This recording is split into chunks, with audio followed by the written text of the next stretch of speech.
Hello everyone, welcome to Biosomes. आज हम बात करने वाले हैं नर्वस सिस्टम के कंपोनेंट्स के बारे में। जी हाँ, अभी तक हमने बात की कि नर्वस सिस्टम क्या होता है और कैसे ये फंक्शन करता है। अब हम बात करते हैं कि क्या क्या कंपोनेंट होते हैं हमारे नर्वस सिस्टम।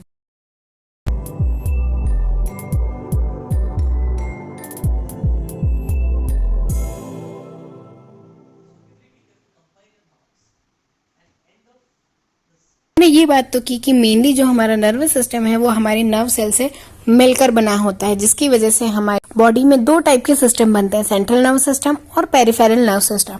पर ये जो मेन न्यूरॉन है या हमारी नर्व सेल है वो भी कई चीजों से बनी होती है, यानी कई चीजों से मिलकर बनी होती है, जिसे हम सेल बॉडी, डेंड्राइट्स और एक्सॉन कहते हैं।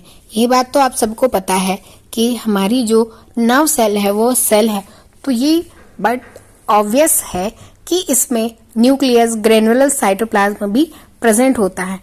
एक डेंड्राइट्स होता है, एक एक्सॉन होता है।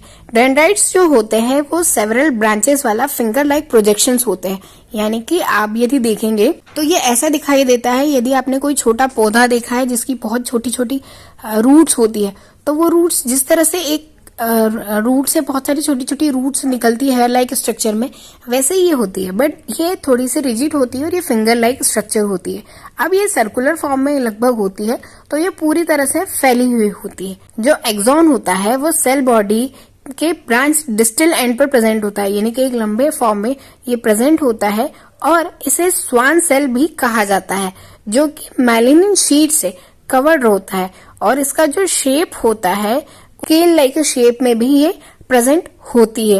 अब ये जो माइलिन शीट्स होती है इन्हें नोड्स ऑफ रेनवियर कहा जाता है, यानी कि जो इसकी माइलिन शीट्स होती है जो इसे कवर करती है उसे हम नोड्स ऑफ रेनवियर कहते हैं। और जब कोई एक्सॉन किसी डेंड्राइट के एंड के साथ जुड़ता है, यानी एक्सॉन और डेंड्राइट जब जुड़ते हैं तो उसे हम सिनेप्स कहते हैं, और जब ये आपस में जुड़कर कोई गैप बनाते हैं तो उसे सिनेप्सिस कहा जाता है। ह्यूमन नर्वस सिस्टम है, उसके 3 मेन कंपोनेंट है। ये तो हमने बात की कि नर्व सेल कैसी बनी होती है उसके बारे में। अब हमारा ह्यूमन नर्व सिस्टम है वो ब्रेन, स्पाइनल कॉर्ड, नर्व्स और हमारे बॉडी के सारे ऑर्गन से मिलकर बना होता है। ऐसा नहीं है कि सारे बॉडी ऑर्गन इन्वॉल्व नहीं होते हैं, पर ऑलमोस्ट हमारे मसल्स और जो हमारे सेंस ऑर्गन्स है वही इन्वॉल्व होते हैं हमारे नर्वस सिस्टम। ब्रेन हमारा जो होता है वो सारे एक्शंस को कंट्रोल करता है, सिग्नल्स को रिसीव करने का काम करता है, जो कि 3 पार्ट्स में डिवाइड होता है, फोर ब्रेन, मिड ब्रेन और हिंड ब्रेन, और यही कंट्रोल कोऑर्डिनेशन में हेल्प करता है। कुछ पार्ट इसका जो होता है वो वॉलंटियर एक्शंस को कंट्रोल करता है, कुछ पार्ट जो होता है इनवॉलंटियर एक्शंस को कंट्रोल करता है। दूसरा हमारा मेन कंपोनेंट आती है spinal cord. Spinal cord located होती है हमारे बैक साइड पर, जिसे हम बिग बोन भी कहते हैं। ये कैविटी में प्रेजेंट होती है, कई सारी बोन्स के सेगमेंट से मिलकर बना हुआ पार्ट होता है, और ये बॉडी में सबसे लंबी फ्रेगमेंटेड बोन्स होती है, यानी कि हमारी कंटिन्यू बोन नहीं है। सबसे लॉन्गेस्ट बोन तो हमारी फीमर होती है, पर ये हमारी बॉडी में कई सेगमेंट में प्रेजेंट होने वाली लॉन्ग बोन होती है, जो कि कई सारे सेंस ऑर्गन्स को, सिग्नल्स को हमारी बॉडी के इम्पल्स जनरेट करके ब्रेन तक सिग्नल्स को पहुंचाने का काम करती है। फिर मेन कंपोनेंट आती है हमारी नर्व सेल्स। अब ये जो नर्व सेल्स होती है वो तो ब्रेन और स्पाइनल कॉर्ड और हमारी बॉडी के दूसरे पार्ट से जुड़ी हुई होती है। ये भी 3 टाइप की होती है, क्रेनियल नर्व्स, स्पाइनल नर्व्स और विसरल नर्व्स। क्रेनियल नर्व जो कि हमारे हेड और ब्रेन से जुड़ी हुई होती है, यानी कि हमारे ब्रेन से जुड़ी हुई जो नर्व्स होंगी वो क्रेनियल नर्व्स कहलाएंगी। जो स्पाइनल नर्व्स वो नर्व्स होती है जो कि बॉडी से स्पाइनल कॉर्ड तक जुड़ी हुई होती है। एक्चुअल में ऐसा होता है कि जो स्पाइनल कॉर्ड होती है उससे कई सारी पेरिफेरल नर्व सिस्टम्स निकलती है। जो ब्रेन से स्पाइनल तक जुड़ी होती है वो स्ट्रेट फॉर्म में होती है, बट जो दूसरी होती है वो इस तरह से होती है कि यदि आपने कभी कैरेट जमीन में से निकला हुआ कैरेट देखा होगा तो उसमें कई सारे हेयर लाइक स्ट्रक्चर छोटे छोटे होते हैं। तो उस कैरेट को यदि आप बैकबोन समझे और वो छोटे छोटे हेयर लाइक स्ट्रक्चर्स को आप यदि हमारी नर्व सेल समझे, तो इस तरह से हमारी स्पाइनल नर्व्स होती है कि स्पाइनल कॉर्ड से कई सारे फॉर्म में अलग अलग पार्ट्स में डिस्ट्रीब्यूट होती है। विसरल नर्व्स वो होती है जो कि स्पाइनल कॉर्ड से लगाकर ऑर्गन्स तक, दूसरे ऑर्गन्स तक कनेक्ट करती है। इसका मेन फंक्शन ट्रांसमिशन का होता है, यानी ये सिग्नल्स को ट्रांसमिट करती है।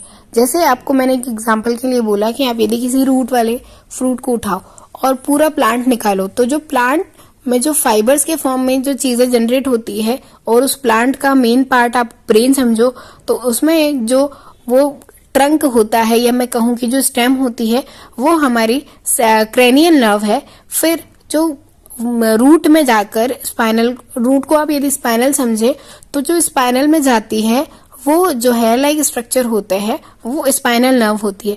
और फिर जब वो रूट्स को आप जमीन में यानी कि उस प्लांट को आप जमीन में लगाते हो और जब वो रूट्स फैलती है स्प्रेड होती है वो विसरल नर्व होती है।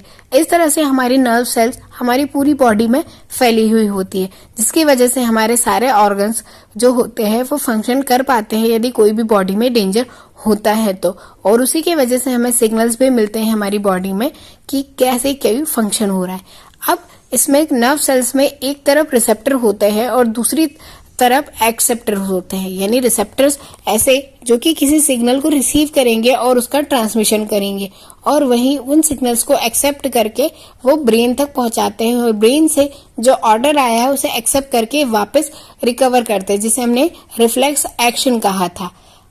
इस तरह से हमारे नर्व सिस्टम का पूरा फंक्शन परफॉर्म होता है और ये कंपोनेंट जो होते हैं वो मेन रोल प्ले करते हैं हमारी बॉडी में कंट्रोल एंड कोऑर्डिनेशन के लिए। आई होप कि लेक्चर आपके लिए यूजफुल रहा होगा, तो प्लीज वीडियो को लाइक कीजिए, शेयर कीजिए और चैनल को सब्सक्राइब कीजिए। Thanks for watching.